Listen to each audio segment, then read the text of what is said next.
नमस्कार साथियों, स्वागत है आपका गार्गी क्लासेस पर। और हम पढ़ रहे थे मूल अधिकार, और मूल अधिकार के पार्ट नंबर 3 आज करने जा रहे हैं। इससे पहले जो मूल अधिकारों में समानता का अधिकार है और उसके बाद में जो स्वतंत्रता का अधिकार है, दो वीडियो पिछले वीडियो के माध्यम से हम पढ़ चुके हैं। और इसके साथ ही जो मूल अधिकार से संबंधित जो बेसिक अवधारणाएं उसका कॉन्सेप्ट भी पढ़ चुके हैं, और मूल अधिकारों का जो इतिहास है उसके बारे में देख चुके हैं।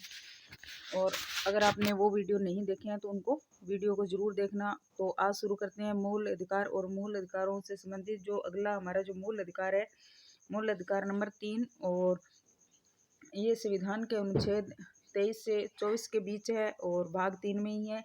और इसका जो नाम है शोषण के विरुद्ध अधिकार, ये दिया गया है। और तो चलो हम देखते हैं अनुच्छेद 23 को। और 23 के अंदर बेगार प्रथा पर रोक लगाई गई है। इसके साथ जो मानवीय दुर्व्यवहार है उस पर रोक लगाई गई है, यानी कि किसी भी व्यक्ति से जो भी काम करवाएंगे तो काम के बदले उसे वेतन या जो भी उसका पारितोषिक है वो देना पड़ेगा।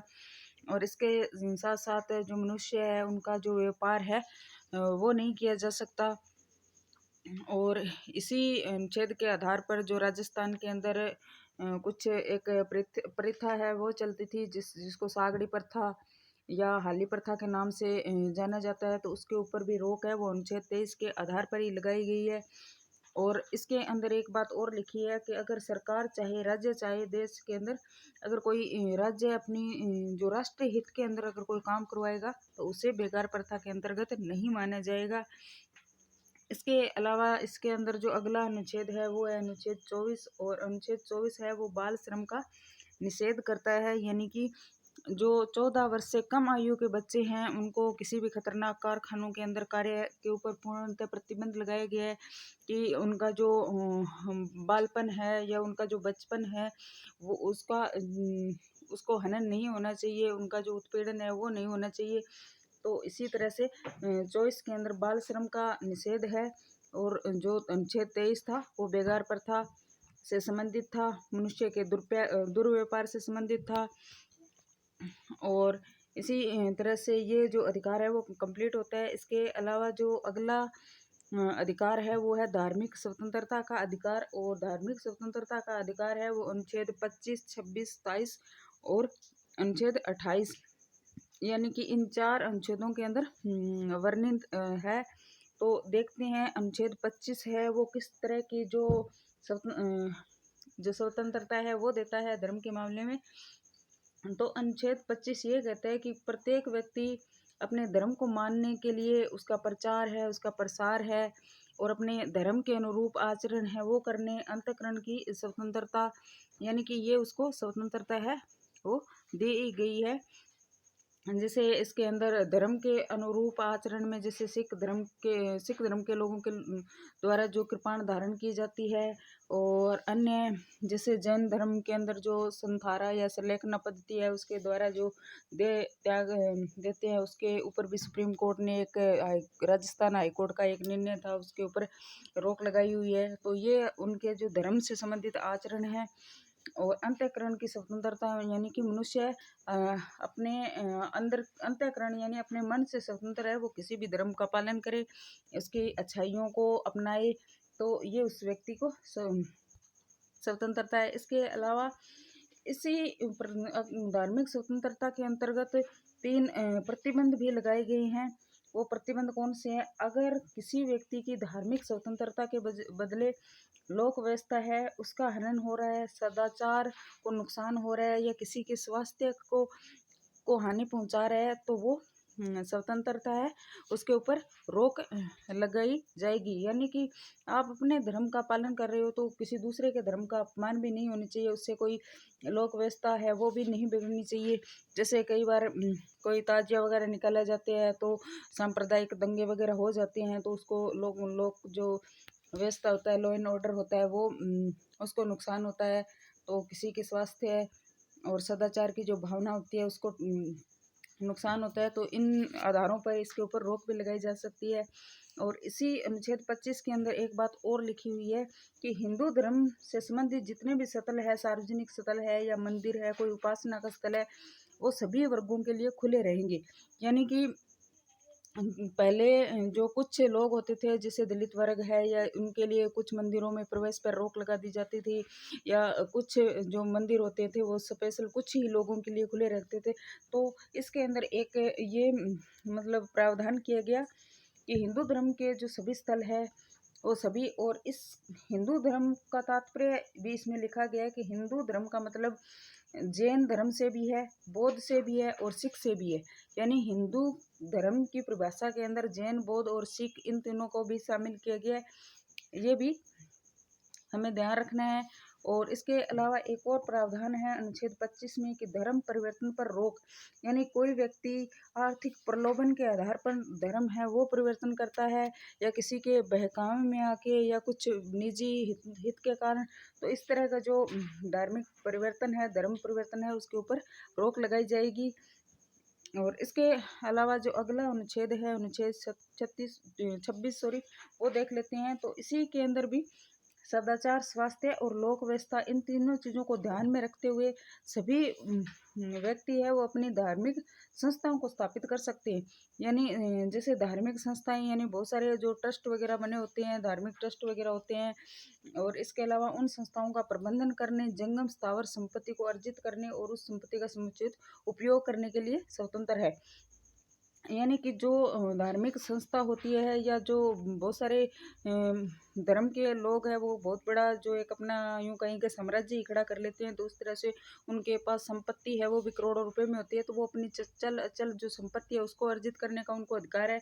लेकिन एक शर्त है कि उस संपत्ति का जो है वो दुरुपयोग नहीं होना चाहिए। देश की किसी भी तरह की देश का जो एकता अखंडता है, सुरक्षा है, लॉ एंड ऑर्डर है, सदाचार है, स्वास्थ्य है, इन चीज़ों को नुकसान नहीं पहुंचाना चाहिए, होना चाहिए। और उस संपत्ति का समुचित उपयोग है वो अच्छे कार्य के लिए होना चाहिए। और जब जब इस तरह की लोक व्यवस्था वगैरह को नुकसान पहुंचता है तो बहुत सारे जो साधु महंत वगैरह होते हैं उनकी संपत्तियां हैं वो जब्त कर ली जाती है सड़क सरकार के द्वारा। और अगला जो अनुच्छेद है वो देख लेते हैं, अनुच्छेद 27।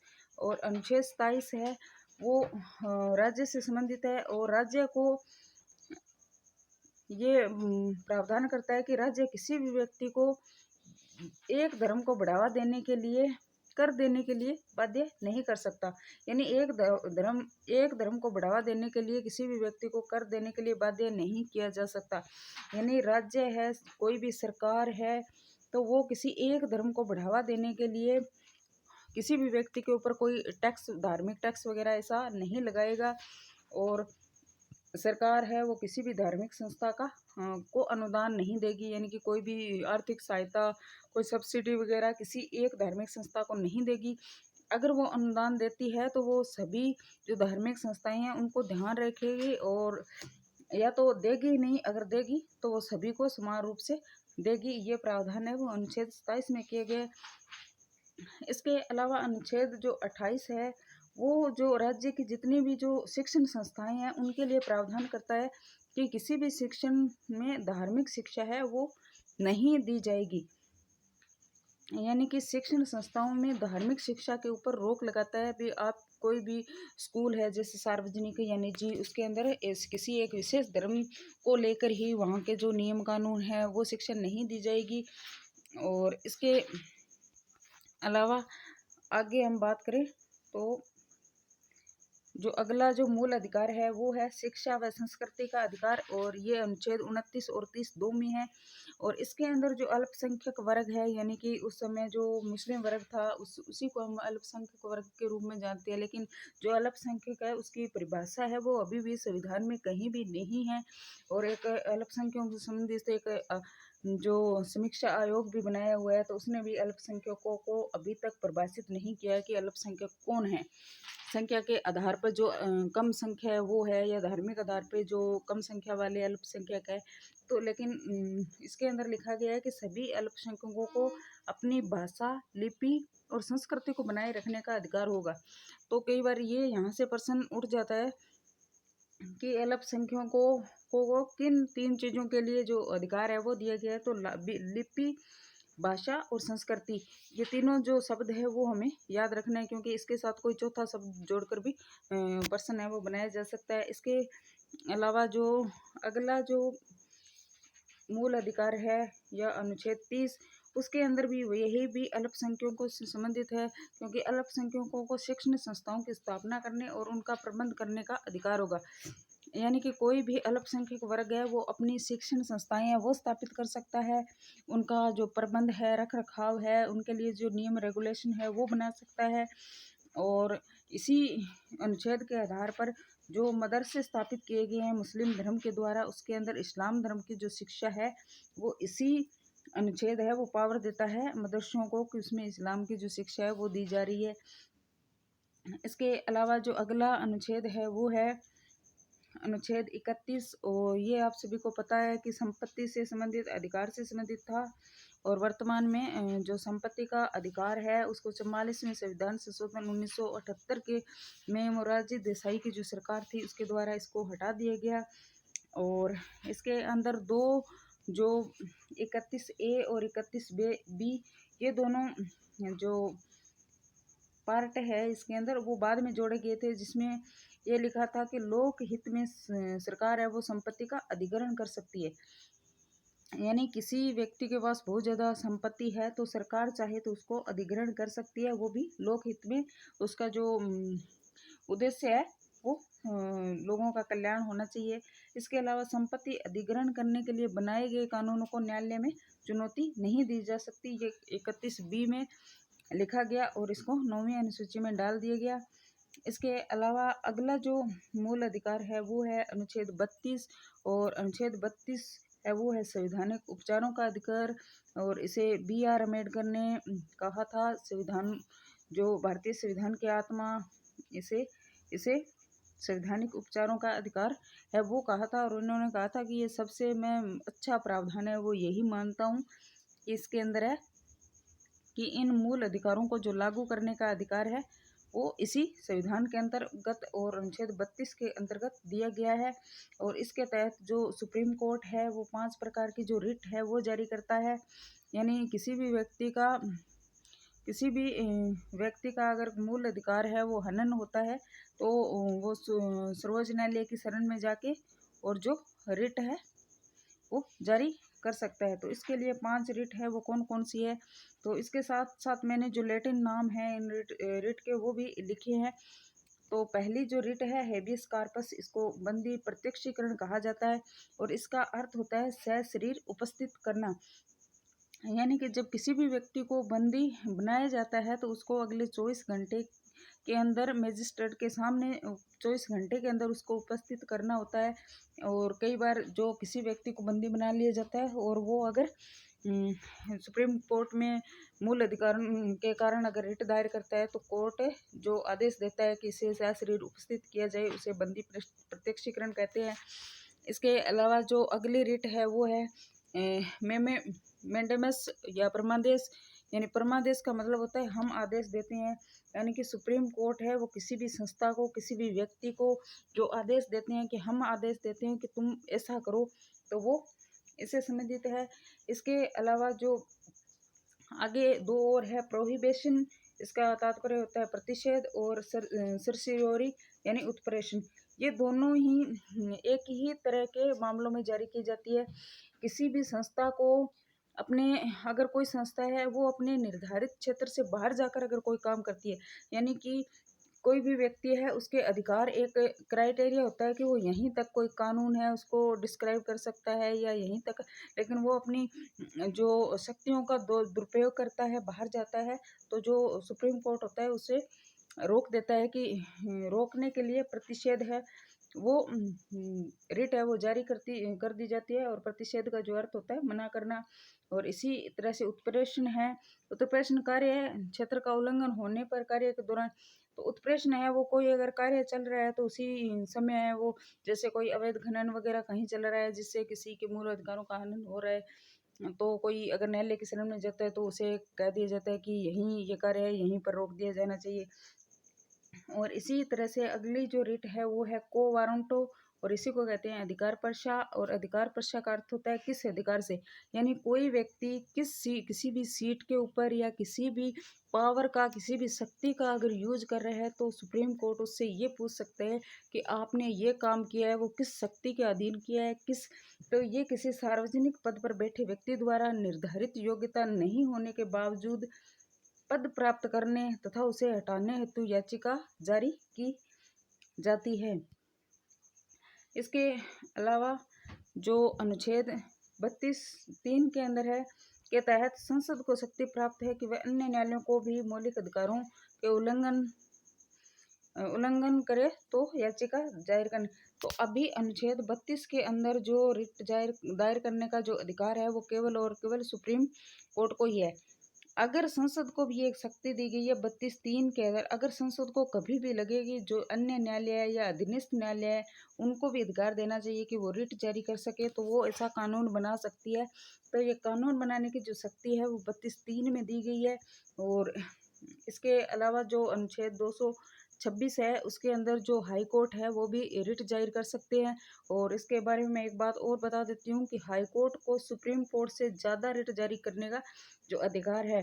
सुप्रीम कोर्ट केवल 5 ही रिट है वो जारी करता है, लेकिन जो हाई कोर्ट है वो 6 रिट जारी करता है। और छठी जो रिट है जिसको इंजेक्शन नामक रिट कहते हैं, यानी कि अंतरिम राहत, क्योंकि जब भी हम कोई भी हमारे मौलिक अधिकारों का हनन होता है हम भागकर जो रिट है वो हाई कोर्ट में लगाते हैं। वो हाई कोर्ट है वो हमें एकदम से तुरंत रिलीफ दे देता है। जैसे कई बार अभ्यर्थियों के साथ भी ऐसा हो जाता है, उन्हें किसी परीक्षा में बैठने नहीं दिया जाता है तो हाई कोर्ट एक बार आदेश दे देता है कि इन्हें इस परीक्षा में शामिल किया जाए या इन्हें बाहर किया जाए। तो जो अंतरिम राहत देती है उन्हें एक तरह से फटाफट जो रिलीफ मिल जाती है, तो उसी को इंजेक्शन कहते हैं।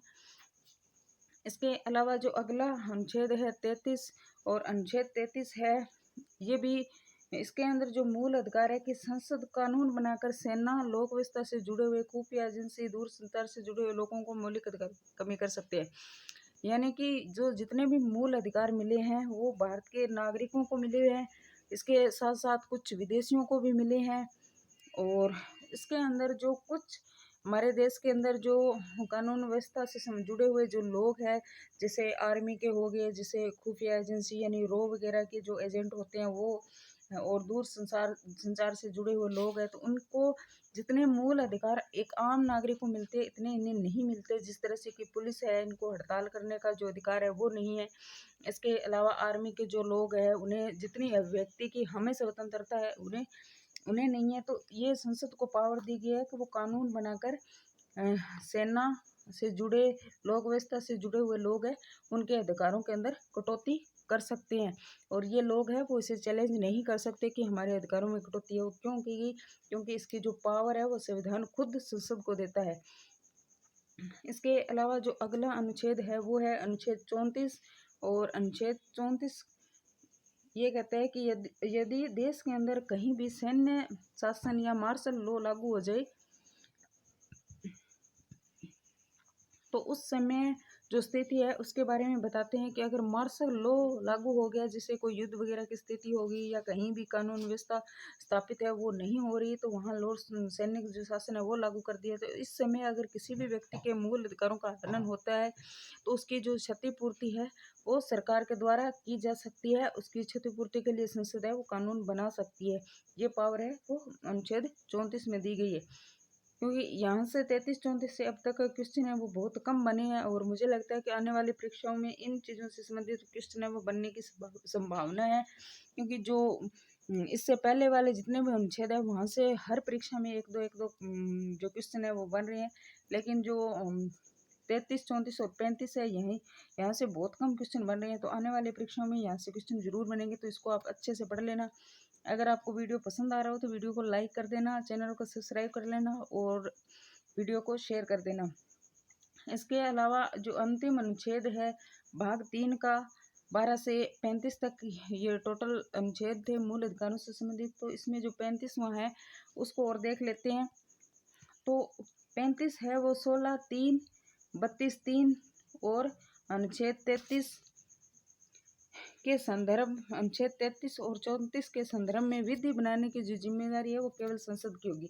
हमने पीछे भी अभी पढ़ा है कि 32(3) में जो सरकार है वो कानून बनाकर जो अधीनस्थ न्यायालय है उनको रिट जारी करने का अधिकार है वो सौंप सकती है। इसके अलावा जो मार्शल लॉ से नुकसान से क्षतिपूर्ति वाला हमने देखा है 34 के अंदर के मार्शल लॉ लागू होने पर भी जो संसद है वो कानून बनाकर नागरिकों के जो मौलिक अधिकारों का जो हनन हुआ है उसकी क्षतिपूर्ति का जो प्रावधान है वो कर सकती है।